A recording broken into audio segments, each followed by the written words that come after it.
Hey, welcome back to Two Super Guys Trade Stocks. I'm Dylan. And I'm Vinny. And I am coming out with a hot take here. I think Game of Trades is trash.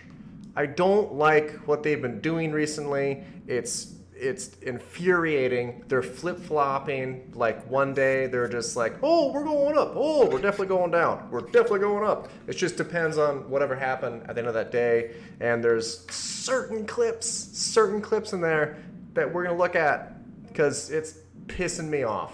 So let's get started. Love to hear about it. Shall we? Yeah, get to it.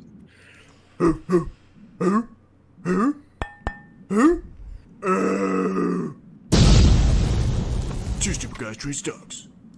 So, first off the bat here, I did like this channel a lot at first, and the more I watched it, this dude, for all the charts he has, does no technical analysis whatsoever, and says some really incorrect things. Like and he'll get like 100,000 views, right? And I started looking at the comments. Okay, so this was yesterday. Okay, after the market. We haven't seen anything like this since 2008. We're about to get hurt. Okay, all right. Yeah. This is the same guy I thought we were going to blow through the 200-day moving average and rally like 20%. But, sure. Yeah. We're going to get to that. Topic. Don't you worry. Okay. I love it. I pressed the wrong button. Let me move your face. Okay, so these are some comments that are under that video. All right? This channel has been screaming buy for the last 1,000-point drop. Facts. Also, if you notice, these are in a row. I didn't edit these in. This is just a row of comments. All right? Yeah. 2 days ago, you made a video about the S&P 500 making a massive recovery. They're all just kind of talking shit. My favorite one at the bottom.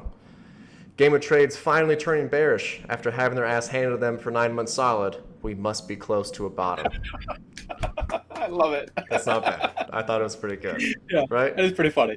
It's pretty solid. Now that is the a reason, capitulation indicator.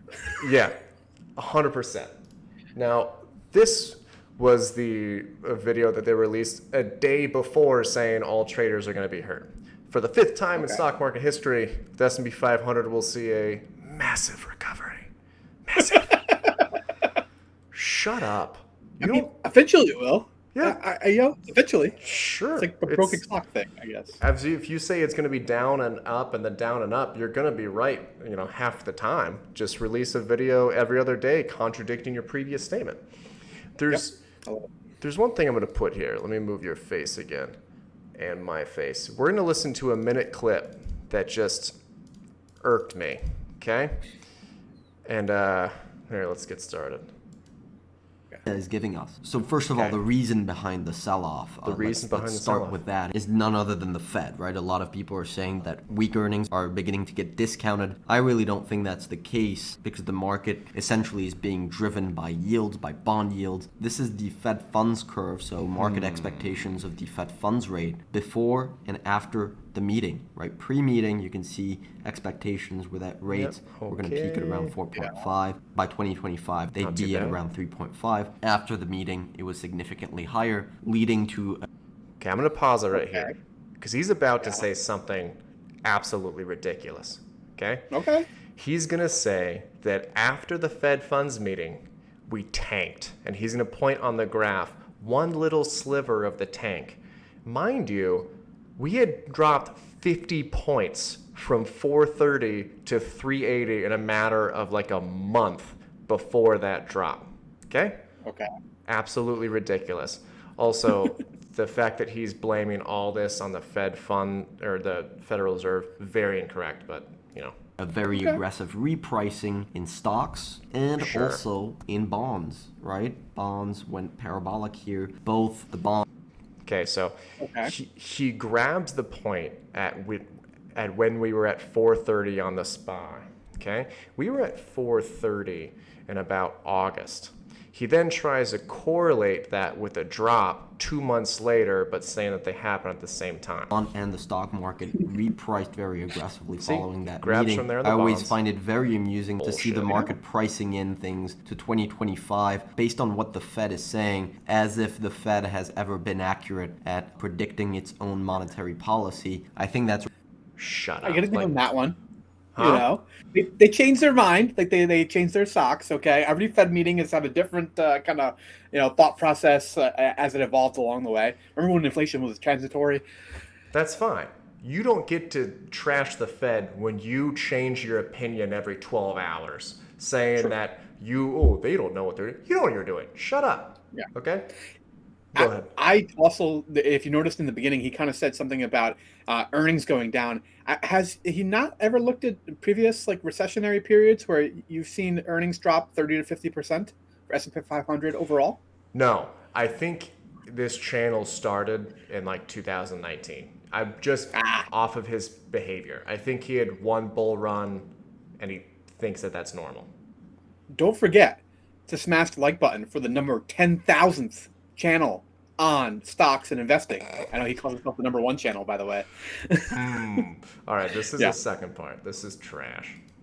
Okay. Where we've had a pretty intense downtrend. We're very oversold. We had an oversold reading on the RSI here, very oversold. And we now have the price action making divergence, bullish divergence between the price going lower, the RSI going higher. So technically, this RSI. is a bullish setup. And this is a bullish setup. Does this look bullish to you?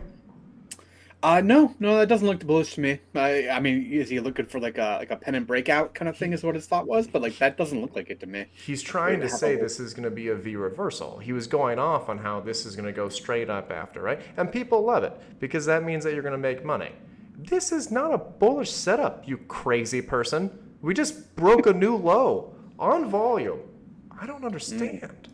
I break out above this downtrend line and see a nice little bounce here. Potentially, if we're looking for target resistance levels, we have a nice zone of resistance around this 3,800, 3,900 point level. How much farther we go from there would depend on the Fed, it would depend on inflation, it would depend on the bond market, which of course we cover extensively every week on gameoftrades.net. But the problem with these capitulation events, and this is the same indicator, but we're gonna zoom in a little bit onto some particular episodes. For example, right here in 2020. Now this is important, what he's about to say. Notice every downward movement is a capitulation event. All of them. Yeah. It's just every time. All right? Definitely. Now, this is important because this is where he is super wrong.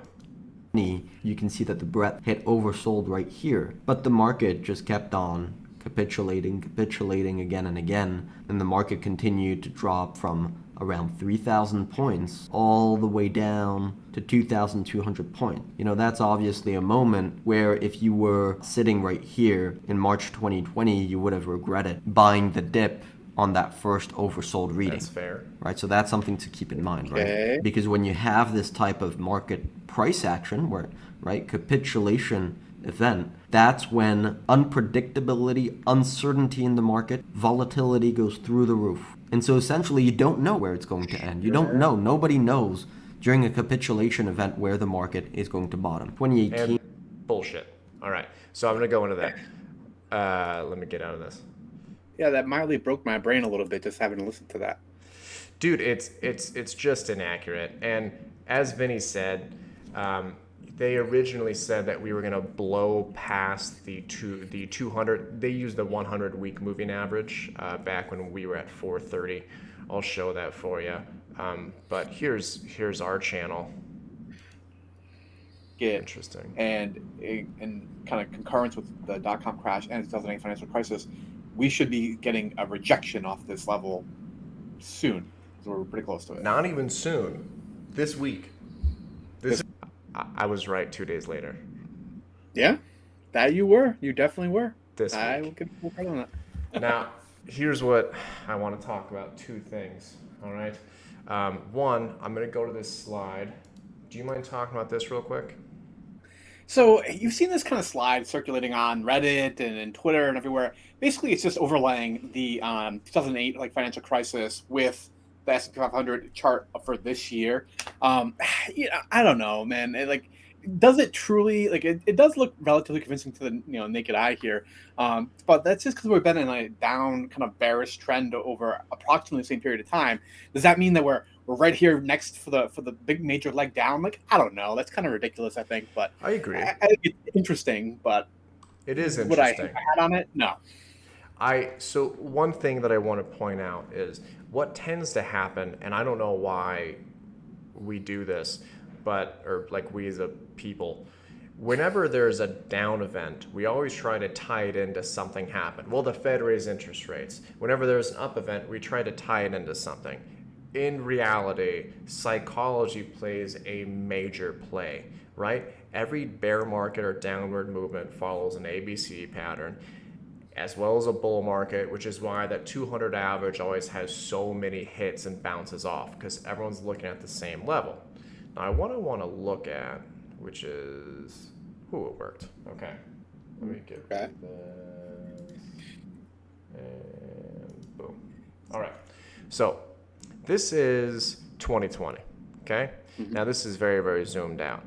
You cannot tell me that you cannot have an educated guess as to when capitulation will end, because these levels are drawn based off of Hall volume rejection bars. Okay. This 214, you could draw this before this ever happened. It literally ended at like 216. Okay? That's very, very close. Now this 233, if we zoom in, you could literally see how it hesitates and closes multiple times. This is not a coincidence. I'm not a wizard.